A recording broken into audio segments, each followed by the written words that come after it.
नमस्कार, मैं हूं मनमोहन और आप देख रहे हैं प्रेस वार्ता एक नज़र की। खास पर इस वक्त मैं मौजूद हूं उड़ान आईएएस अकेडमी में और मेरे साथ कोमल गर्ग है जिन्होंने यूपीएस की परीक्षा क्लियर की है।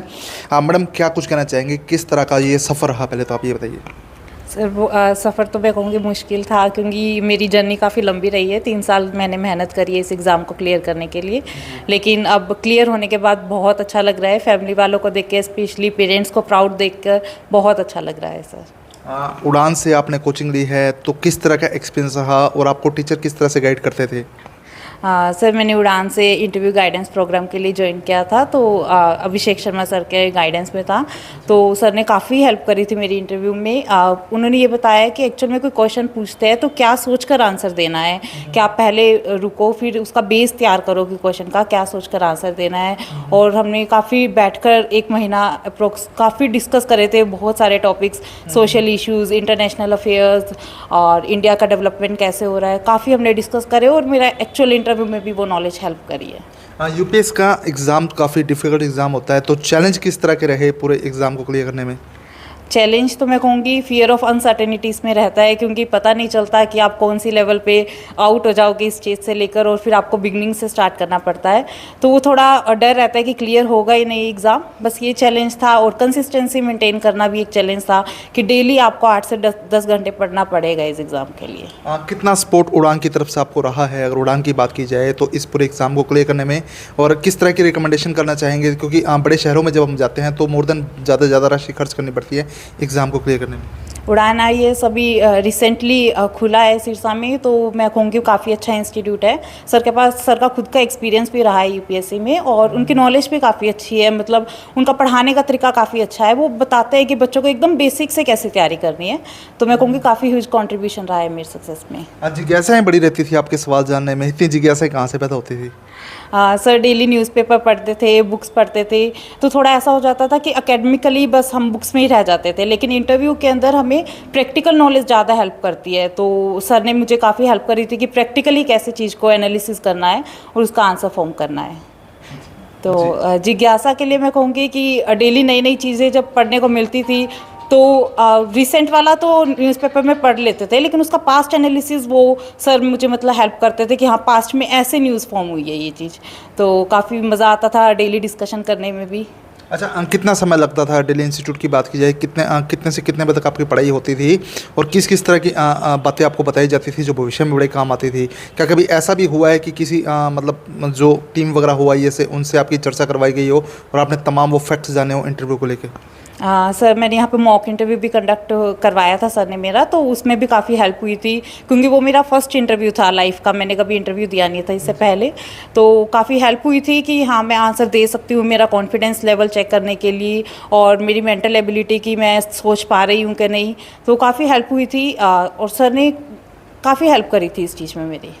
और जब आपका ये एग्ज़ाम क्लियर हुआ तो पहला आपके मन में किस तरह की खुशी रही, एक्सपीरियंस क्या रहा जब क्लियर हुआ, तब किस तरह के जज्बात थे?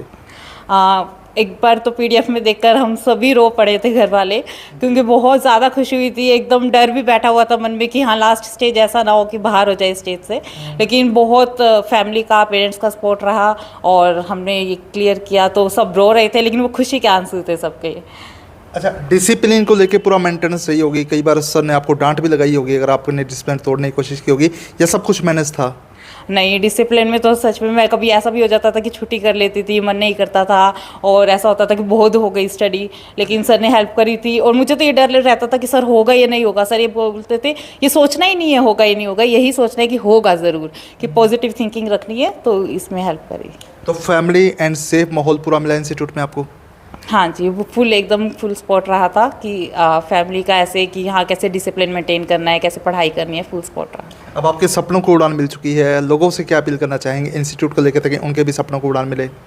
मैं कहूँगी कि सिरसा में नया इंस्टीट्यूट खुला है, तो और काफ़ी अफोर्डेबल फ़ीस भी है। आप घर पर रहकर ही मतलब पढ़ाई कर सकते हैं, बाहर जाने की ज़रूरत नहीं है। तो स्टूडेंट्स को कहूँगी आप ज़रूर यहाँ पर आके विज़िट करें, एक बार क्लासेस अटेंड करके देखें, डेमो क्लासेस अटेंड करिए। अगर पढ़ाने का तरीका सर का अच्छा लगा तो बहुत अच्छा इंस्टीट्यूट है, ये आपके पास अपॉर्चुनिटी अवेलेबल है सिरसा में, तो उसको ज़रूर अवेल कीजिए। जी, अभिषेक सर, आप क्या कुछ कहना चाहेंगे? कोमल गर्ग ने सिरसा के लिए मिसाल पैदा की है, नाम रोशन किया है, आप क्या कहना चाहेंगे? आपके एकेडमी की स्टूडेंट है। हाँ, सबसे पहले तो कोमल गर्ग को बहुत बहुत बधाई हो। इन्होंने इंस्टीट्यूट का नहीं, पूरे सिरसा का भी नाम रोशन किया है। और साथ साथ में आने वाले जो पौध है, आने वाले जो बच्चे हैं, उनके लिए भी इन्होंने बेस तैयार किया है। जैसे फीमेल हमारे हरियाणा में काफ़ी पिछड़ती जा रही हैं, और सबसे ज़्यादा खुशी की बात ये हमारे इंस्टीट्यूट में सबसे ज़्यादा फीमेल ही है, और इनको बड़ा मोटिवेट करती है। और बच्चे काफ़ी दिनों से बोल रहे थे मुझे, फीमेल लड़कियां और स्टूडेंट भी, कि सर कोमल से मिलवाओ, कोमल को बताओ कि हम कैसे सिलेक्शन लें, कैसे ना लें, पीटी में कैसे क्लियर करें, मेंस में कैसे क्लियर के। तो अब कोमल एक रोल मॉडल के रूप में सिरसा ही नहीं, पूरे हरियाणा के लिए भी एक रोल मॉडल का रूप में काम करेगी ये। तो उड़ान IAS का इसमें कंट्रीब्यूशन तो है, और उड़ान IAS के लिए बड़ी एक लकी या भाग्यशाली भी हम, कि पहले साल में हमें एक ऐसा हीरा डायमंड मिल गया जिसने मतलब कि अपने 4 चांद लगा दिए। तो पहले साल में इतनी बड़ी उपलब्धि है सर। पूरे एग्ज़ाम की बात करें या प्रैक्टिस की बात की जाए, तैयारी सर कैसे होती है? कितना टाइम आप इंस्टीट्यूट में बच्चों को देते हैं? इंस्टीट्यूट में कम से कम 3 घंटे तो देते हैं शुरुआती दौर में पढ़ाने में। उसके अलावा मॉक टेस्ट भी स्टार्ट करवा देते हैं 2 महीने बाद।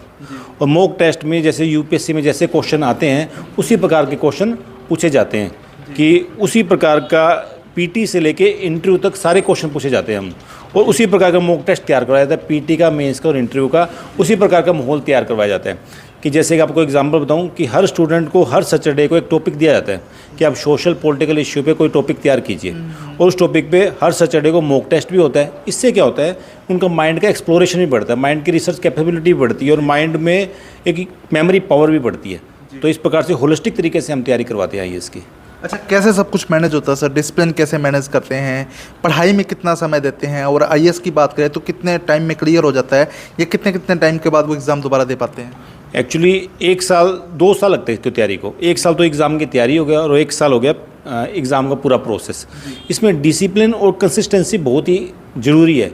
कोमल की सबसे बढ़िया बात ये कंसिस्टेंसी थी, और अंदर से भी ऑनेस्ट थी ये। मतलब सबसे अपने साथ ये है कि एक 12th फेल मूवी आई थी कि चीटिंग करना छोड़ना पड़ेगा, तो इसके अंदर वो चीटिंग वाली कोई बात थी नहीं। अपने प्रति ऑनेस्ट थी, अपने प्रति कंसिस्टेंट थी, और अपने प्रति बिल्कुल ईमानदार थी। कई बार इसके अंदर झूठ बोली भी नहीं, जहाँ झूठ बोलना होता है ना, वहाँ भी नहीं बोल पाती है झूठ ये। तो अपने आप से चीटिंग छोड़नी पड़ेगी, सबसे बड़ी बात ये है। और डिसिप्लिन में रहना पड़ेगा, और कंसिस्टेंसी रहनी पड़ेगी, और जैसे जैसे गुरु जी मैं बताता रहूँ, उसी प्रकार से आप उसको फॉलो करते रहिए। तो सर, एकेडमी की बात की जाए, शुरुआत कैसे हुई? मन में विचार कैसे क्यों ना बच्चों को IAS बनाया जाए?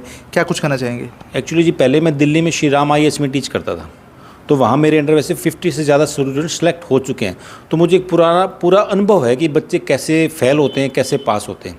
तो सिरसा में आया, तो सिरसा में मुझे अपॉर्चुनिटी लगी कि सिरसा में काफ़ी लोगों ने डिमांड की, सिरसा में कोई ऐसा क्वालिटी वाला इंस्टीट्यूट नहीं है। तो हमने बोला चलो हम चैलेंज लेते हैं। तो चैलेंज लेते मुझे ये तो पता था कि हाँ भी क्या प्लस पॉइंट, क्या नेगेटिव पॉइंट होते हैं, कैसे फेल होते हैं, कैसे पास होते हैं। तो मैंने कुछ स्टूडेंट सेलेक्ट किए, उनके ऊपर रिसर्च करनी स्टार्ट की, और उनको उसी ट्रैक पे लेके गया मैं, जो ओबीडेंट और डिसिप्लिन और कंसिस्टेंट थे। और धीरे धीरे उनका सिलेक्शन आपके सामने। जैसे बच्चों को क्या मैसेज देना चाहेंगे? अब कोमल एक रोल मॉडल है, तो क्या मैसेज देना चाहेंगे बच्चों को, ताकि वे भी IAS बन पाए? मैसेज मैं ये देना चाहूँगा कि किसी भी तैयारी के, जैसे IAS की आपको तैयारी करनी है, तो उसके पीछे मोटिवेशन और पर्पज़ होना बहुत ज़रूरी है। जैसे कोमल का जो मोटिवेशन और पर्पज़ था, सोसाइटिकल वेलफेयर था।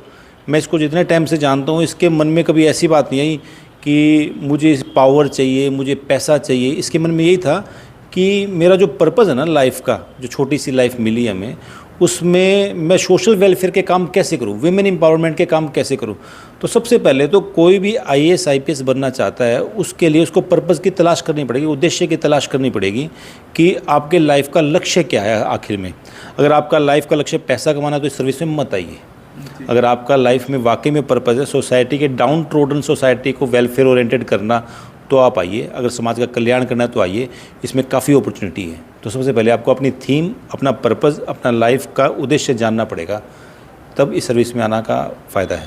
हाँ, एक बार एड्रेस, लोकेशन और कॉन्टैक्ट नंबर बता दीजिए, ताकि कोई भी आना चाहे तो सीधे तौर पे आपसे कम्युनिकेशन हो जाए। मेरा नाम अभिषेक शर्मा है। अकेडमी है उड़ान IAS। ये पुल जैसे ही उतरते हैं, पुल के लास्ट वाला कोना है, अम्बेडकर चौक के पास है। स्टेट बैंक ऑफ इंडिया की पार्किंग वाली गली है, ये कोने पे इंस्टीट्यूट है। इसका फ़ोन नंबर है 9812252666, और दूसरा नंबर है इसका 8307940728। तो बिल्कुल अगर आप आईएएस बनना चाहते हैं, यूपीएस का एग्ज़ाम क्लियर करना चाहते हैं, तो उड़ान एकेडमी यकीनन आपके हौसलों की उड़ान बनेगी। तो वीडियो को शेयर कर दीजिए ताकि अधिक से अधिक लोगों तक तमाम चर्चा पहुंच जाए। बहुत बहुत धन्यवाद।